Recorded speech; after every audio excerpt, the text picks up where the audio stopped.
Namaskar. Thank you very much.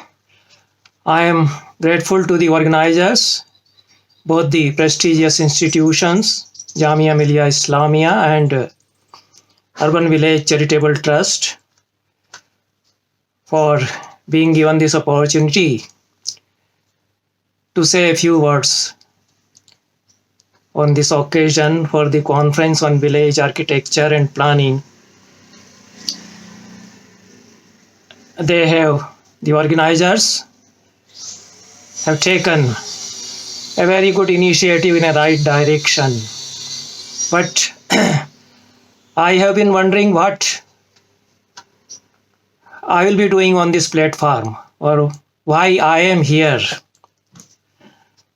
before this august gathering of experts on architecture and town planning and rural development. I do not belong to this area at all. I have been a teacher of Sanskrit. I am here because Anand Khatri asked me to join this event and to say a few words for this first session of it. And I have high regards for Anand Khatri. He is a talented young man and a sensitive poet, and I admire his accomplishments. So you can understand that I have come here completely unarmed. I don't have any concrete ideas, positive suggestions for your conference. I hope that the deliberations in this conference will go a long way for the resurrection of our rural society and to rediscover what we have lost during past 2 centuries. I'm an old man, and an old man has a storehouse of memories, a bundle of memories he carries with him at the fag end of his life.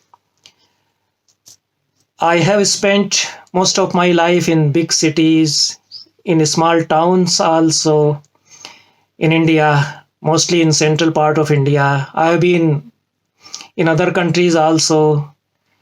Some years of my life I have spent in many other countries. But I do have some memories of a village where I spent my early childhood. Some 3 or 4 years of my life between 1952 to 1955. I was in a small village. My father happened to be the headmaster of a middle school there. Only middle school was there, no other institution for boys, and there was a primary school, I think, so far as I remember, for girls. And there I spent a couple of years, and I have some memory of those times and the locale of that village. So maybe I bring out some reminiscences and I can say a few words as a matter of recollection. If it serves some purpose for this conference, I will be fortunate enough. If it doesn't serve any purpose, forget about it and proceed with your business. The village where I spent my early childhood, as I said, a couple of years, was a small place. You could walk from one end to the other end within half an hour. And I have a very touching memory of the food my mother used to prepare in our house. There was a earthen oven, you can say, mitti ka chulha. So the hearth or oven prepared out of mud, and the food was prepared by the lady of the house in the kitchen on that mitti ka chulha. We used to sit around her and she used to serve hot rotis to us. So the memory of that food is with me. And how that mitti ka chula, that mud oven, served the purpose of preparing the food. Of course, there was wooden fuel, indhan, and we used to purchase the bundles of sticks or wooden fuel brought by the ladies of the village who earned their living by selling those bundles. We used to call them molies. So maybe you could get a moli, the bundle of sticks brought from the forest, by not by cutting the trees actually, but plucking the sticks, the branches, the dried branches of the trees. And there was a big forest, so that forest yielded sufficient indhan or fuel for our kitchens or kitchenettes. So with 1 paisa you could get one moli, one bundle of those sticks that could perhaps last for 1 month. And 64 paisas made 1 rupee, and 4 paisas made 1 anna. So if you had 1 anna, you could eat throughout the day. You could purchase sufficient food. So those were the times. So our mothers used to light those sticks or those branches of the trees, dried branches of the trees, to serve as fuel for preparing the food. And there were no matchboxes. Matches or matchbox was not perhaps known. It had arrived, of course, during 1950s. Matchboxes were there, but in the small village, normally they didn't use matchbox. This matchbox I have brought with me, thinking that there may be some very young boys or girls in this audience who may not have seen this matchbox. They might have seen Matches, a movie by Guljar, but no matchbox or matches is shown in that movie. So even matchboxes or matches was not there. So we always kept fire alive in the hearth. The fire was not allowed to die out. That is the memory I have. So what happened that after preparing the food and after extinguishing the fire, the burning sticks, our mothers used to collect the burning coals inside the hearth or oven, and they used to cover those burning coals by ash, by the ashes. राख से अंगारे दबा दिए जाते थे, and that those burning coals kept burning inside that rakh or ash, so that if you had to prepare your food in the evening, you uncover those burning coals and again blow, again put dry sticks over them and blow by your mouth.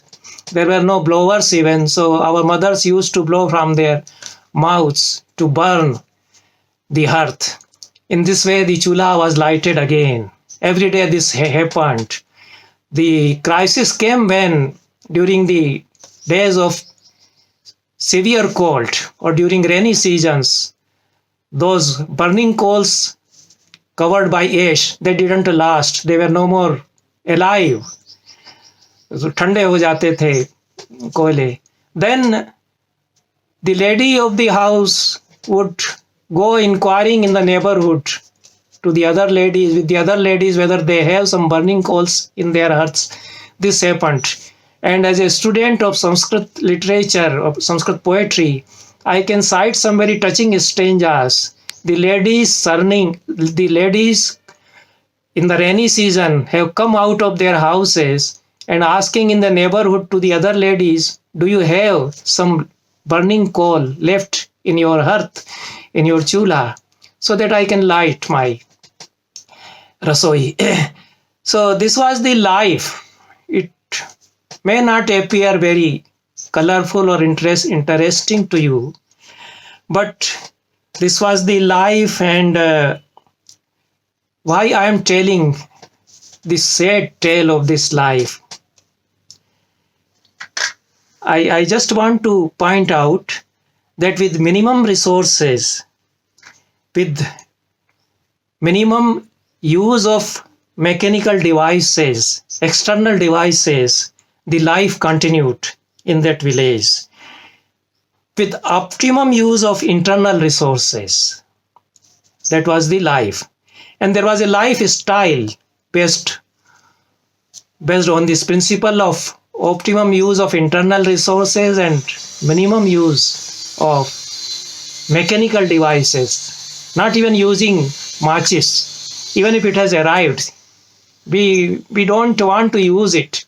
We just wanted to continue with our life. We would cover the burning coals in the hearth and just can do our can make our rasoi next time by uncovering the ashes. So this was a typical lifestyle, and that has gone. That lifestyle has gone. So the lifestyle that has replaced it makes optimum use of external resources, mechanical devices. It makes optimum use of them, so that there is no concern for the environment. We don't think how much forest we might have destroyed for preparing for the factory of the matches, for the Matchbox factory, and for other things. How much erosion of the environment that has led to. So those concerns have gone. So even if the mechanical devices are available, we just left them unused. We were not so much concerned with them if we have our own resources. So we could continue during those days. This was the life in 1950s. I was born after independence, just 1 or 2 years after independence. So I don't remember the pre-colonial period. I don't remember the colonial period, the pre-independence period. The villages that have been there. If you want to understand the villages in the pre-independence period, in the colonial period, you may go through the volumes of Dharmapal, who has worked on India in pre-modern period, India in colonial period. So the sort of village life that he unearths, he investigates upon there, you may have an idea of it. But from my experience, I can tell that there was hardly any market in the village. So suppose we had to purchase some earthen pot, or we had to purchase some oil earthen lamps for Diwali festival, mitti ka diya, then we would go to the Kumar's house, to the locality where 2 or 3 pitchermen, Kumars, Kumbhakaras, they used to live. And we saw very fascinating sights. The wheel of the Kumbhakara, the Kumar, the potman, he is rotating that wheel, and the wonderful way he's making the earthen pot. Within 2 or 3 minutes, the heap of the mud he placed on that wheel, that became a lamp or a earthen pot or a ghat. So all these wonderful sights we used to, that was our entertainment. So we go to purchase a pitcher, a jug, a earthen jug, to the locality where the Kumar Wadi is there, a very small habitat where these Kumar people are living. Suppose we have to, we need oil, cooking oil. So we don't order through Amazon or Big Basket to have the packets of cooking oil. We just went to the house of the teli. Okay. And we saw another wonderful sight, that kolu is running inside the house. In a room, there is a kolu, and there is an ox tied to the kolu, and therefore there is an idiom, kolu ka bel. So kolu ka bel is an ox who is tied to the kolu, to that machine which yields oil, and that ox is taking rounds and rounds constantly, with the cloth bind on his eyes. He cannot see, and he's just making rounds around that kolu, and some mechanism is there, a very simple mechanism. It's you can say a big grinder, spread over the whole room, occupying the whole room, and by rotating, the ox would compress the sesame or the peanuts which are placed in the kolu, and they would yield a fresh oil. So we used to purchase fresh oil from the Teli's house, and I even saw a fire being produced through small stones by the village folk. They used to live in even smaller places from our village. So they visited. There was a mela once in the week in that village. So those folks used to come for the fair or the mela. So I saw them producing fire by rubbing the chakmak stone, two small stones of white color. And the villageman, I saw him, he was rubbing those two stones with a small cotton placed under his thumb. And sparks came out by rubbing those stones, and that piece of cotton rui caught fire by the rubbing of those stones. And the village folk lighted his beedi usne sulgali by just rubbing those small stones. So he also was not using matches for smoking. So that was the life. So if you start using the matchbox, you are depending more and more on the mechanical devices, on the matches factory, on the matchbox factory. And there is a whole environmental aspect of it.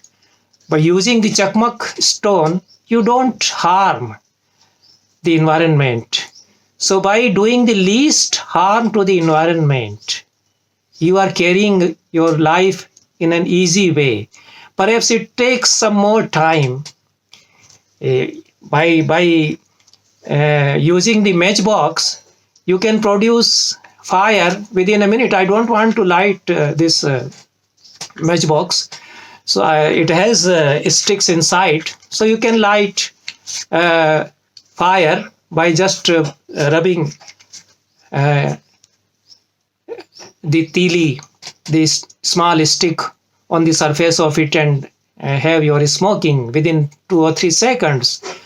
That village folk, for having his beedi lighted, might have taken 1 or 2 minutes, but he could afford that time. Time was there. They could play with time. They were not running short of time in those days.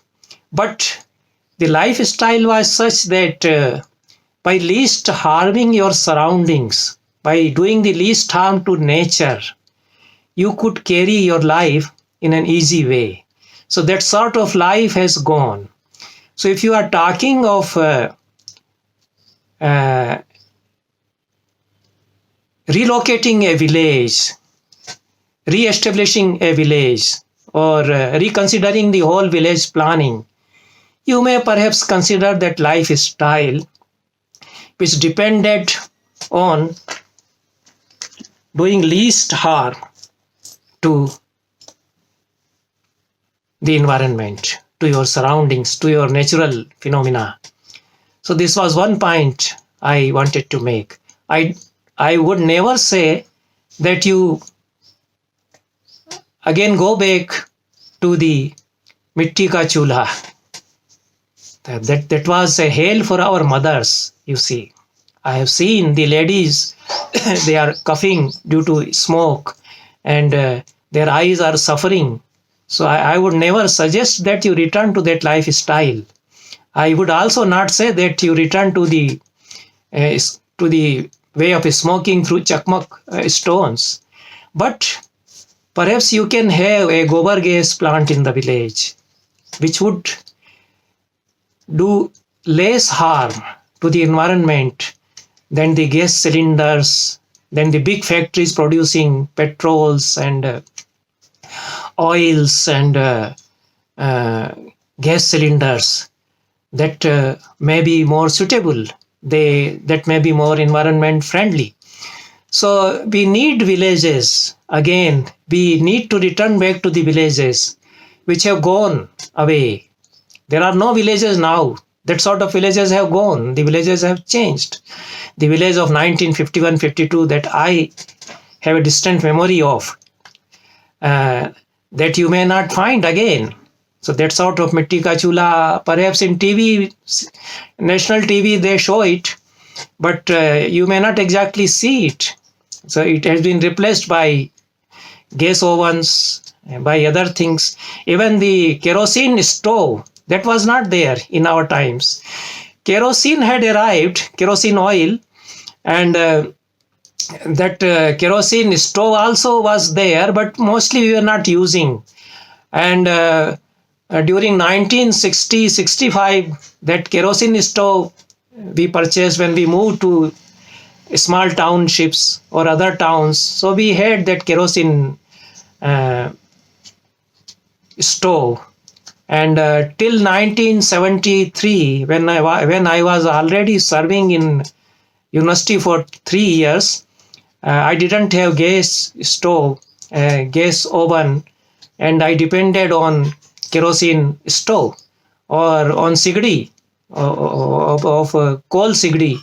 That also I was using for preparing my food when I was living alone as a bachelor and serving in a university. So that was the life in small villages or small townships, and that life is no more now. And the question is whether we can learn something from that lifestyle without reverting back exactly, without going back, without reverting the whole wheel of progress that so far we have gone ahead with.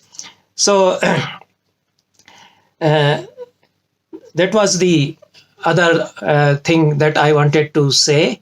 And I also remember that for the purchase of cotton, we used to go to the habitat of Pinjaras. In small townships, they used to have Pinjarwadi, the small section of the town, the small habitat or muhalla where the Pinjaras are living. They used to have a Teli Pada where the Telis are, the oilman is living. They used to have Kumarwadi. In small towns, even at Ujjain, they used to have a Pinjarwadi. The name of the locality is still there. A Kumarwadi, a Telipada you may find even in towns now. Maybe the Telis are not there because the Kolu is not there, Teli is not there. But the name continues. There is a Pinjarwadi in many towns. There is a Kumarwadi in towns. The Kumars have gone. The Telis have gone. Their Kolus are not running. There are factories. There are oil factories now. But we do talk of having a kachi ghani oil. So there is an yearning to return to the lifestyle. We think that was better. The oil produced through the kolu, through that kachi ghani was better. It may have been more, it may be that it was more hygienic. So we do want to return to that lifestyle, to that rural lifestyle or to that simple lifestyle that it is not possible exactly to return back to that lifestyle. But the question, after all this gibberish talk, you can say, that occurs in my mind, that troubles me, that where is that Teli? Where is that Kumar? Where is that Pinjara who used to have his dhunki? He used to card off the cotton by his dhunki, a long bow tied to the roof, and he used to card off the cotton, and very sweet sound, a very rhythmical, lyrical sound of tin tin tin came out when he used to do the pinching of the cotton, the pinching work, pinjare ka karya, as if you can say. So that bow has gone, that dhunki of that dhunakiya of that pinjara has gone, and the whole Kumarwadi, the Pinjarwadi, the way it used to function in a living way, that is not there. So the question which I wanted to pose before this very learned audience is, what happened to those people? They are dead, of course. The Telis of those days, the Kumaras of those days, when I was a small child of 4 or 5 years or 3 years, so they might not be alive in the 21st century. But what about their sons? What about their next generation and the next generation? So what happened to those young men, their sons and their daughters? I think that they moved to towns. So they are washing the cars. In my colony, many young persons come asking us, car धुलवाने का काम करना है. They would be washing our cars. They would be doing some small jobs in the towns. They are selling some small things. Some 10, 20, 25 years back, I saw a lady selling Matchbox. Only one Matchbox was with her. And she was imploring me, please purchase this Matchbox for 1 anna. She might have moved from the village. And such village ladies and young men and other folks, maybe old men also, when the Kumarwadi was destroyed, when the Teli Pada was destroyed, the village, the living Teli Pada, the Kolu, running Kolu, when it stopped, the wheels of that Kolu stopped, and when there was an oil factory and supply of packed oils, so that Kolu, the wheel of that Kolu stopped. So the next generation, they moved to the towns. There was no employment in the village. So for some times they were selling ball pens, selling matchboxes on the squares of the city where traffic stops. They are selling all such things. They became moving vendors, and after that they are doing some more such jobs. But we have snatched away the whole lifestyle from those people, and we have given a hell of life to them. So the question I just want to raise before this audience, and you will just say that it has nothing to do with the conference, with the theme of the conference. We will be discussing rural development and village planning. But the question remains, and I would request you to consider this question, that the whole lifestyle, the whole living tradition that we have snatched away from the rural folk. So how to restore it back? So if we want to rebuild the village, can we restore back that living experience of the tradition which runs by doing least harm to the environment and which subsists on local resources? So the village which I remember of 1951, 52, 53, where I have spent some years of my life. So there was no supply from the towns. For purchase of milk, we used to go to the Gwala's house, to the milkman's house. And maybe during summers, the cows would be moved to a nearby locality, which was a kind of farm. So we had to walk some 2-3 kilometers daily to have our milk. In the morning, I and my elder brother, we used to walk some 2 or 3 kilometers to have our daily milk, to visit that farmhouse. Then that was not called farmhouse actually. I have forgotten even the name of the place where the cows were sheltered during summer days. So during cold and rainy season, they were brought back to the houses of the milkmen, to the shepherd, to the cowherd. And then on during rainy season or winter, we could easily purchase, have our milk, daily milk, from the house of the cowherd or shepherd. So that life has also gone. So those persons rearing the cows, they are not there.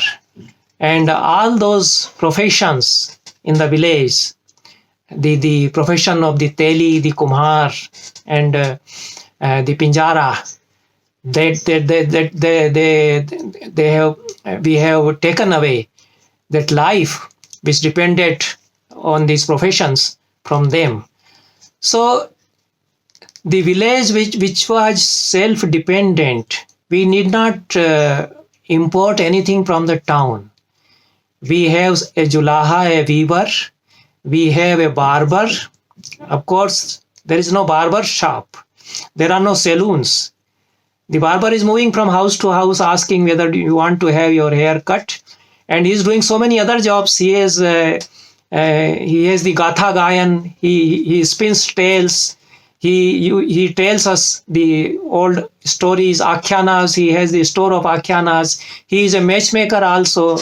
He goes from this village to another village in search for matches, for marrying the young people or young growing up girls of the village. So that barber, the village Napit, that Nai, he has also gone away. And the whole culture of the stories, of the lyrics he used to sing, the narratives he used to tell in a lyrical way, that also has gone. So you may try to rediscover the tradition. It is difficult to restore it back. You can't run the vehicle of life in reverse gear always. It is not easy to run the vehicle in reverse gear now. But can we relive the spirit which was behind that lifestyle? The spirit is, you are one with the environment. You are not different from it. You belong to them and they belong to us. The natural phenomena, they are within you and you are within them. That was the lifestyle, and that was the village life. So with these very scattered type of remarks and kind of loose talk, I come to the end of my lecture. Thank you very much, and I hope that the deliberations of this very important conference will go a long way in rejuvenating what has died within us. Thank you very much.